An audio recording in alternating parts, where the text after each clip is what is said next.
What do we have here? We got a box to open. What do we got to open it with? Ooh, man, I love this Kaiser. This is such a nice knife. This is the Kaiser Escort, and this is not the expensive one. They have one that's like a high-end M390 20CV, one or the other. This is 154 cm. This thing is great, man. It's just such great action.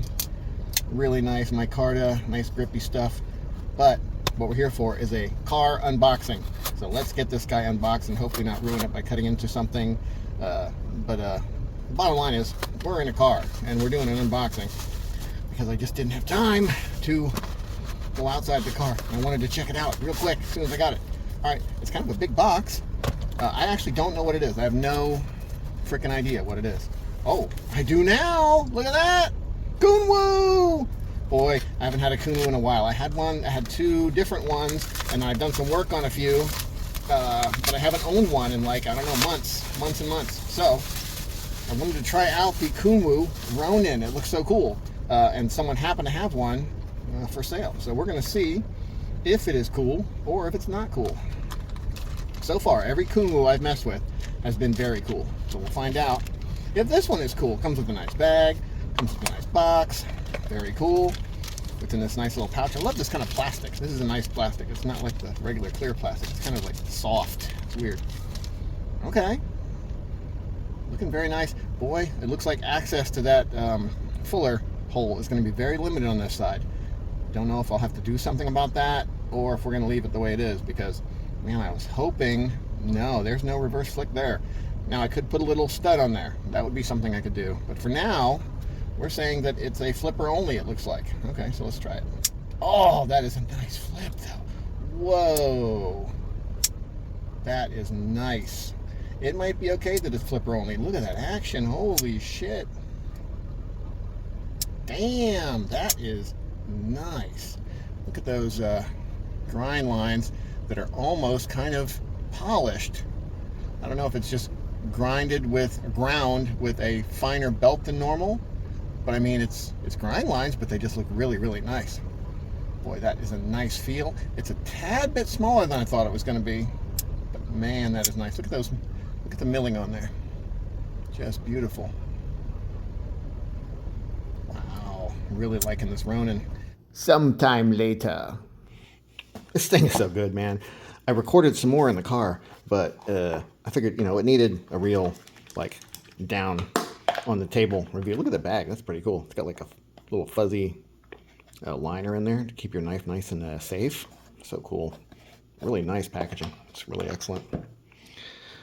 Now I showed the blade grinds and kind of the cool milling in the car, but I mean, you couldn't really see it too well. So let's look at these nice grind lines. These horizontal lines here, I think, are from the previous user, actually using his knife, using his shit. So that's not part of their normal deal. You can see on this side, it looks like this side's pretty unmarred. Just really nice satin grind lines. Down to a pretty fine finish. Not sure if it was polished after the grind lines, after the grind, or if they just kept using finer and finer belts. Well, that might be a little bit of, that might be a little bit of a marking right there. Let's see. Oh no, I think it went away. Just some dust on there or something. Really, really pretty. And let's look at this milling.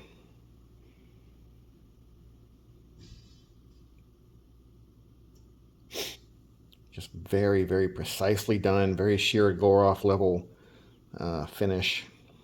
Very, very nice. I think it has lots of milling on the inside. Weight relief. Look at the back spacer. That thing is so cool with the spacing in between it. I think the little lanyard pin there has some scratches on it, which is weird because the frame on each side doesn't have any scratches on it. Maybe it actually had a lanyard on it and the lanyard string scratched it. I don't know. Doesn't bother me any. The radiusing on this edge, it's hard to explain how precise it looks and feels, but it's just different than other knives that have similar radiusing. It's more precise. Don't know how to explain it any more than that. It's just very NASA-like precision. I love this little cutout in the flipper tab. I mean, I think it's probably mostly aesthetic. It lightens it, a tiny bit, but I can't think of any other reason for it. I mean, it doesn't help your grip any. Yeah, no, just for looks. Wow. Look at that centering. Boop, dead on. Such a nice sound. I haven't tried to put, I'm thinking about putting a little, quick stud on here so I can thumb it open. But man, if I scratch that up, I wouldn't like it because it's in such nice condition now. I love the stop pin way up here at the top, far away from the pivot. That gives it lots of leverage to make the blade super strong. The lockup is just flawless and solid. What is it at there? Maybe 33% exactly, which is what it should be. Just a really, really, really impressive knife. I know everyone is pretty impressed with their Kunwus when they get them. It's pronounced Kunwu. I'm sorry. Apparently it's Kunwu because, I say it wrong, apparently. That's what I've heard. I saw this on the Facebook Kunwu Asylum. Not Kunwu, Kunwu. I'm going to maybe keep calling it Kunwu because I think I just like the sound of that better. Look at the big old fingerprint on there. Normally you don't get fingerprints on satin blades too easily, but this one is so close to being polished that it does fingerprint up a tiny bit. Look at the milling inside that fuller. I wish you could access it though. You just can't quite get to it with thumb or finger. Boy, that would be... Come on, man, come on. You could have just taken it down a little bit. I can't bring myself to cut it down. That's the kind of shit I do all the time. I always cut shit down. Like this guy here. I cut the shit out of that one so you could have a little more access, so you could get to this funky little thing there and actually reverse flick it when you couldn't before. I cut that down so goddamn much. I was afraid I was going to cut into the little steel insert, but I didn't. But that's the kind of shit I do, normally. But no, I'm not going to do it. I'm not going to mess with that beautiful radius along that edge there. I'd like to. I would like to. It's gnawing at me a little bit. Come on, just cut it down. Just cut it down a little bit so you can reach that fuller. You can do it. You can do it. Have faith in yourself. No, I'm not doing it, Richard. Just think about reverse flicking that bad boy. I'm sorry. Flick clack. I don't... It'll be so nice. I don't know if I can. I don't think I can emulate that. No, I don't think I could. It can't hurt to try it. No. Bye-bye. Have a nice day. Not you, people. Richard. Goodbye. All right. I don't know what to say about this knife other than it's just incredible. Really nice. Now, somebody might say it bothers them if you can see the detent track on the knife blade. They should cover that up. Make the frame go up a little higher and cover that up. I can see that. I think you could call that a minor misstep in the design, execution, whatever you want to call it. If you brought the handle up a little higher, it wouldn't actually make the blade or the handle any longer because you just bring it straight across from this point and then down a little bit, and you'd hide that detent track. I think that's probably a fair critique, as far as the hardly any critiques that it has.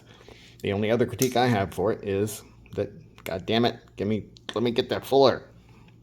Listen to that sound. Listen to the closing. Just so nice. It is beautifully hydraulically drop shutty. Just incredible. It's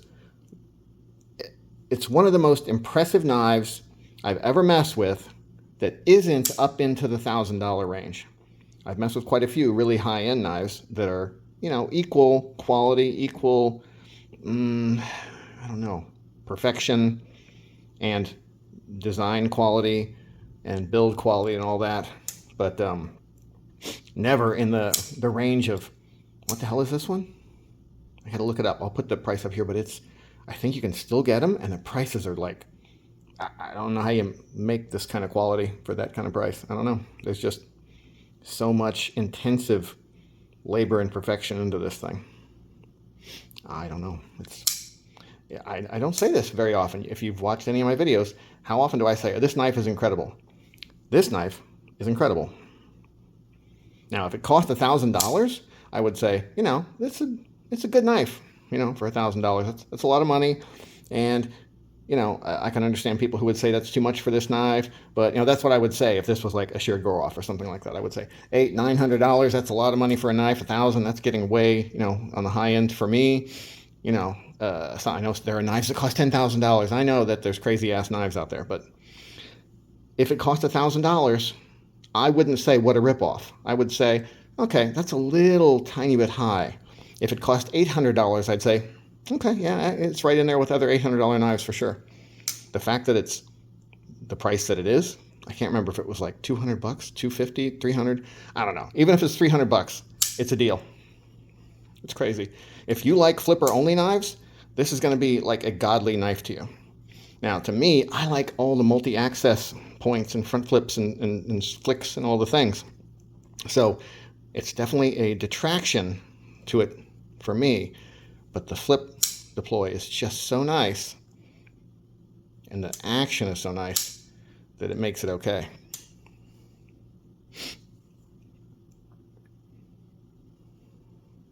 He is rarely speechless.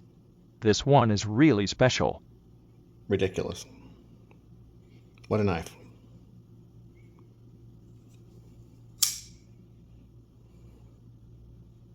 Wow. Hell of a knife. Okay, I'm glad I grabbed this guy.